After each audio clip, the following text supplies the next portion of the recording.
அப்ப யோகிகள் வழிபாட்டுல நம்ம குழந்தைகளை கொண்டு வரது ரொம்ப ஈஸி. செருப்பை கூட போட்டுட்டு வாங்க, எனக்கு ஒன்னும் பிரச்சனை, நீ வாப்பா செருப்பை கூட போட்டு வரியா வா, ஒன்னும் பிரச்சனை, நீ குளிக்கலையா நோ ப்ராப்ளம் வந்துரு.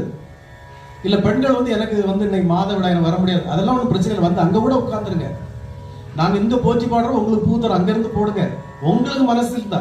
இல்ல இங்க கூட நீங்க பண்ணலாம், ஒரு ரெஸ்ட்ரிக்ஷன் கிடையாது. எல்லாரும் நாங்கெல்லாம் பத்தியை கொடுத்துக்க ஆரத்தி காட்டும், நீங்களும் காட்டுங்க, ஒரு பகவான்கிட்ட அந்த ரெஸ்ட்ரிக்ஷனே கிடையாது. எல்லாரும் வாங்க, எல்லாரும் வந்து உட்காருங்க. நீங்க எந்த நிலையில இருந்தாலும் பகவானை வழிபடுறதுக்கு எதுவும் தடை கிடையாது. நீங்க குளிக்கலாம், பல்லு தேய்க்கலாம், எதுனாலும் தடையே கிடையாது. பழைய சட்டை தான் போட்டிருக்கேன், பழைய துணியை தான் போட்டிருக்கேன். பகவான் யோகிராம் சுரத்குமார் இதுக்கு மேல உங்களுக்கு ஒரு வார்த்தையே சொன்னார், எனக்கு பழைய கஞ்சியை நீங்க வச்சு வணங்கினாலே போதுங்கிற.